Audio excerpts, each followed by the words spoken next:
క్రీస్తునందు ప్రియులారా, మీకు శుభములు వందనములు తెలియజేస్తున్నాను. అనుదిన ధ్యానమునకు స్వాగతం. పేతురు మొదటి పత్రిక 3వ అధ్యాయం ఈ దిన మన ధ్యానాంశంగా ఉంది. ఇక ఈ అధ్యాయంలో తప్పక మరి స్త్రీల గురించి, పురుషుల గురించి మాట్లాడాల్సిందే. వైఫ్స్ అండ్ హస్బెండ్స్, చాలా అద్భుతకరమైన వివరణ పేతురు భక్తుడు అందిస్తున్నాడు.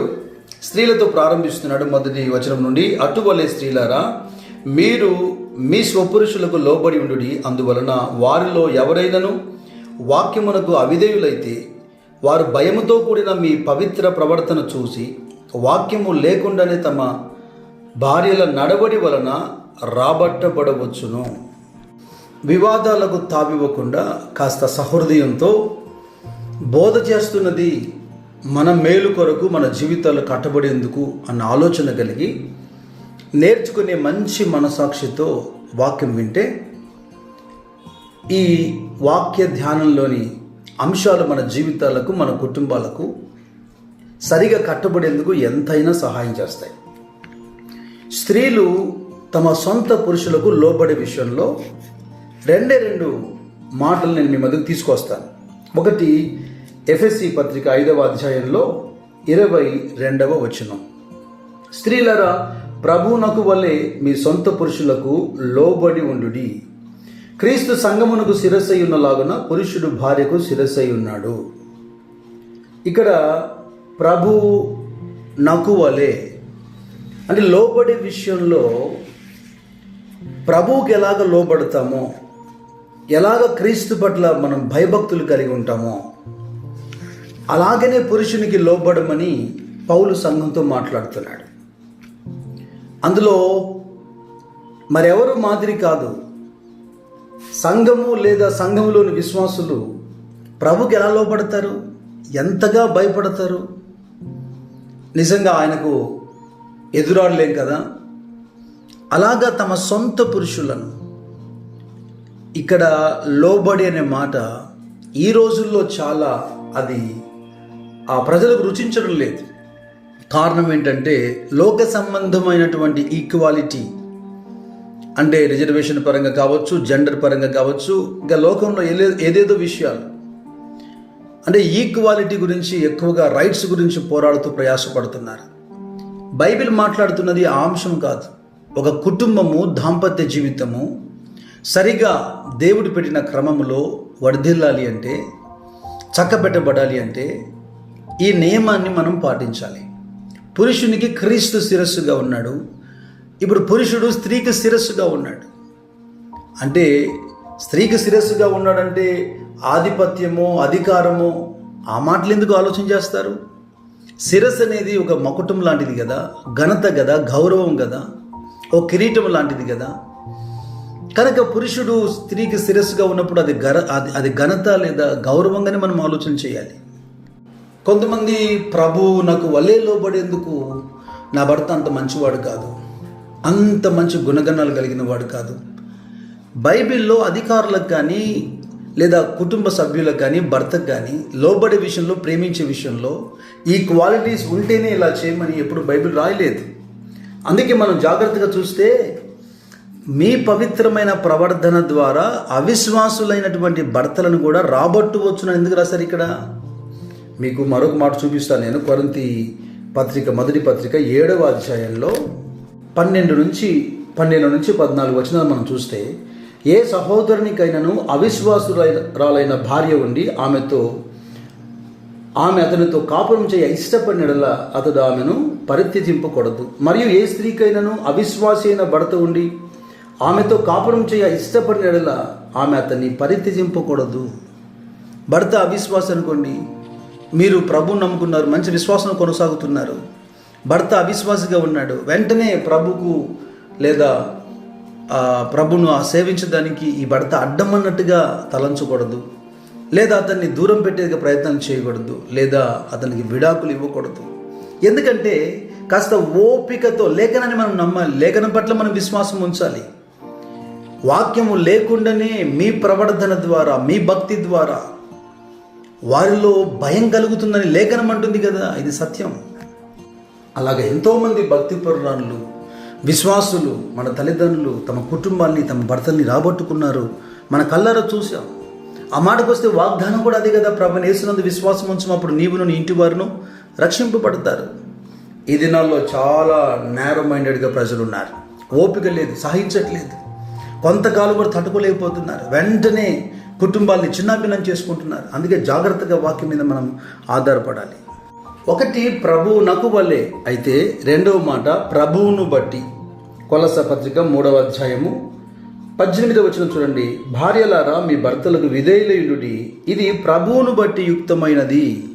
ఎందుకింత జ్ఞానయుక్తంగా పౌలు మాట్లాడుతున్నాడంటే, ఇందాక మనం అనుకున్నట్టుగా లోబడేంత క్వాలిటీస్, గుణగణాలు అతనిలో పెద్దగా కనిపించలేదు అనే ఆ మనసులో ఆ దృక్పథం పెట్టుకోకుండా ప్రభువును బట్టి, అంటే ఇలాగ ఆజ్ఞాపించబడింది, లేఖనం ఇలాగ చెబుతుంది కనుక మనం ప్రభు ఆజ్ఞకు లోబడుతున్నాం, లేఖనానికి లోబడుతున్నాం. విశ్వాసంతో అలా లోబడినప్పుడు ప్రభు తప్పకుండా విశ్వాసాన్ని బట్టి కార్యాలు చేస్తాడు.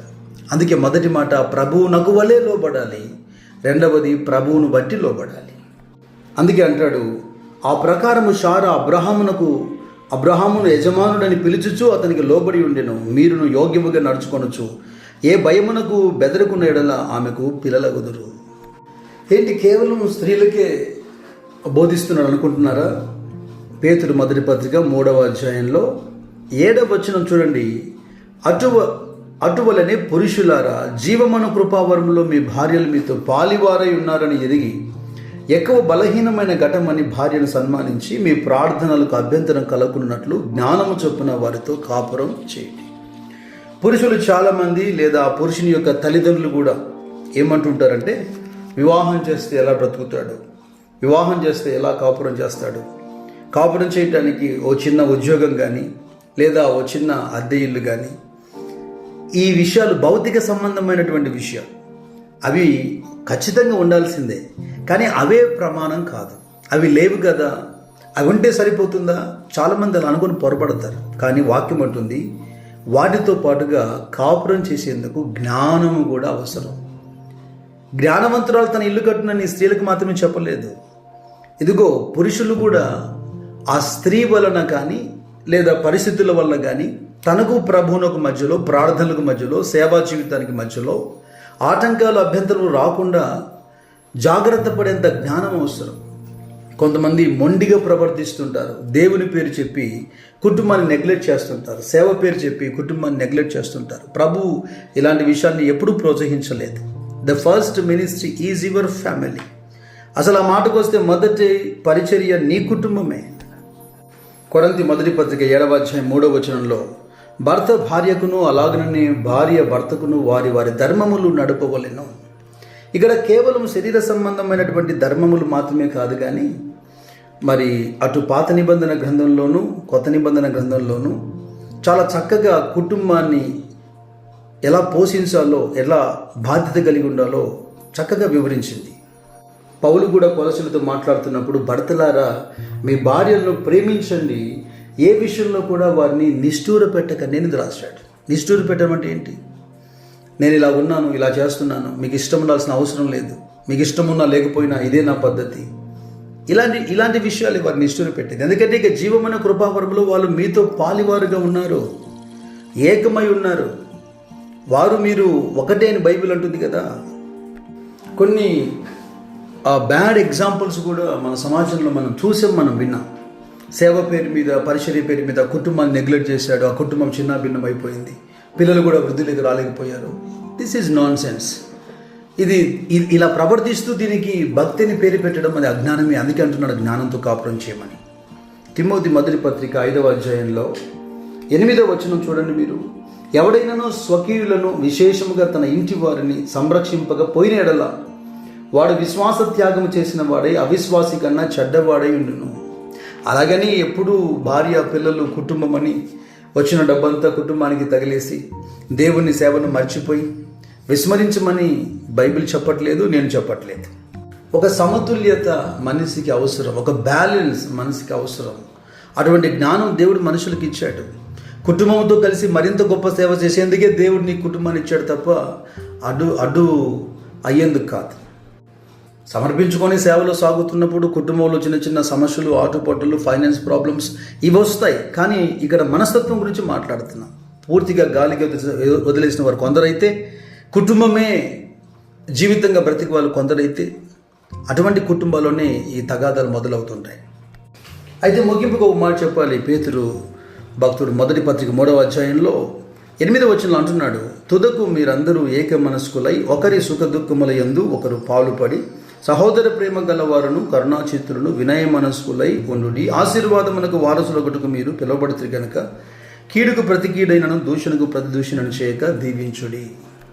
ఇక కుటుంబ సభ్యులందరూ, సహోదరులందరూ, విశ్వాసులందరూ, మరి ముఖ్యముగా భార్యాభర్తలు ఒక బౌండరీ ఏర్పరచుకొని లేదా ఒక గీత గీసుకొని ఇదే క్రమం ఇదే నియమం అని కాకుండా లేఖనానుసారంగా మంచి ప్రేమ కలిగి ఒకరి సుఖ దుఃఖములందు ఒకరు పాలుపడుతూ యోగ్యముగా ప్రవర్తిస్తూ ఒక మంచి భార్యగా ఒక మంచి భర్తగా కొనసాగునట్లుగా దేవుడు సమృద్ధిగా కృపను దయచేయనట్లుగా ప్రార్థన చేద్దామా? పరిశుద్ధ జీవంగల దేవ యేసుక్రీస్తు ప్రభువా, నేను స్తుతిస్తూ నిన్ను మహిమపరుస్తున్నా. నిజంగా సంఘంలో ప్రభువా ఒక చక్కటి విధి విధానాలని బోధిస్తూ అపోస్తులకు పునాది వేశారు. ఇటు కుటుంబంలో భార్యకును భర్తకును వారి వారి ధర్మముల గురించి చక్కగా నేర్పిస్తూ వచ్చారు.